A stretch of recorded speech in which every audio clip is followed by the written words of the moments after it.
Welcome everyone. My name is David Kegbo, like you all know. Thanks for viewing my YouTube channel.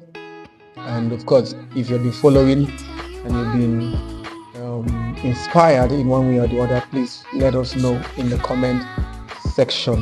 Of course, if you haven't subscribed, please hit up the subscription button and you can like, and so that you can get notified when new contents come out. So let's just jump right into what we'll be talking about for today, which I said it in our last video. We'll be talking about pornography and marriage. Pornography and marriage. Yes, you heard me. Pornography and marriage. So in the last video, I spoke about the fact that there's a direct relationship between pornography and imagery, and that image forms a foundation to every other forms of sexual perversion. That is what we get from pornography. It's not just the fact that someone is excited, as it were, but the takeaway from it is that it gives you an image that makes it difficult for God to reach out to you. Remember, we read the scripture in Genesis chapter 6, Genesis 11 verse 6, that he said that nothing shall be restrained from them of which they have begun to imagine. And that was part of what we spoke about in our first video. Please, if you haven't watched our first video, please watch that, because this is more like a continuation of that video. So let's jump right into what we have for today: pornography and marriage. So I'm going to read the scripture and we will kick off from that. So Psalms 101 verse 3, it says that I will set no wicked thing before my eyes. I hate the work of them that turn aside. It shall not cleave unto me. Now take note of the word cleave. It shall not cleave unto me. Now if you read Genesis chapter 1, chapter 11 verse 6, where we spoke about the Tower of Babel, he said that these people have become one because they began to imagine something, and it's that oneness.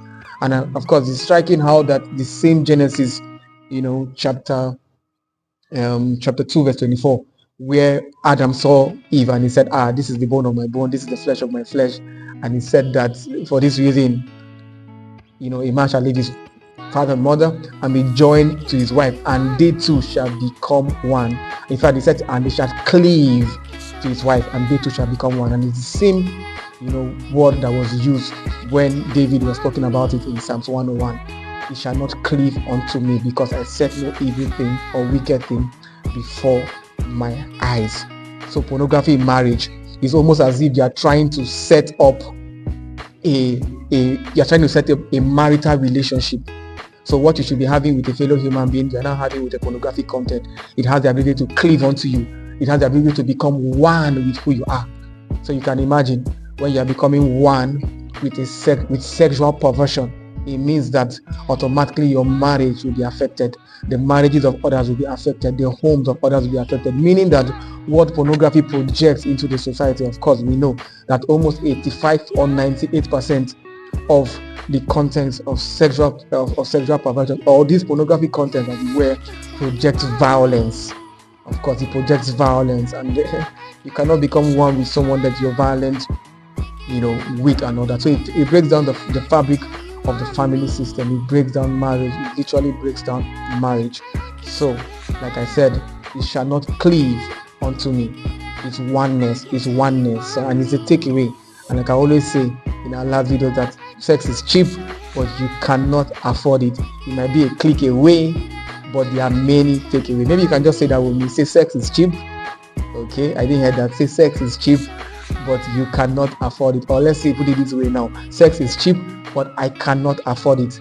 It might be a click away, but there are many takeaways. And the truth is that you don't have the capacity to handle such takeaways, because it makes you one with such perversion. So by all means, we trust that God will help us to stay away by His grace. Of course, if you've subscribed, you get to see our subsequent videos. I'll be talking and teaching by the help of God, so that people can achieve, or as it were, experience the sexual wholeness or the grace that God has given, in tackling this evil that has befallen our day and time. So please hit up the subscription button once again if you haven't, so that you can follow us as much as possible. We trust that together we will be God's bride on display. Thank you, and I'll see you in our next video.